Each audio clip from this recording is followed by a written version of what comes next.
Kung sa tingin nyo magnanakaw ang mga Duterte, sana noong 2016 hanggang 2022, kasama na yan sa isinisigaw ng mga makakaliwa.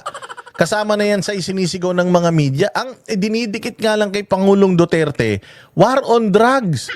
Wala kang corruption. Kung may corruption, di namatay kayo lahat ng pandemic. Kung may corruption, di sana wala kayo natanggap na social amelioration program.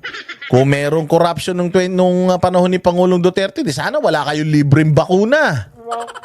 Tangina nyo.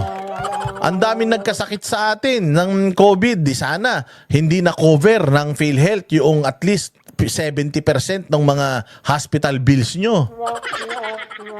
Kung corrupt ang Pangulong Duterte, di sana may Mercedes-Benz siya. Mas marami pang sasakyan sa kanya yung diskaya At saka yung ibang mga congressman Yung saan pinag-aral si Inday Sara?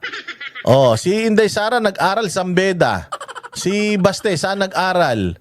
Sa De La Salle, Davao. Si Pulong saan nag-aral? Yung mga anak nga niya dito lang nag-aaral sa Pilipinas. Yung mga anak nga ng congressman nag-aaral sa abroad Sa mga mamahaling Pinas, Hogwarts na nga yata nag-aaral para matuto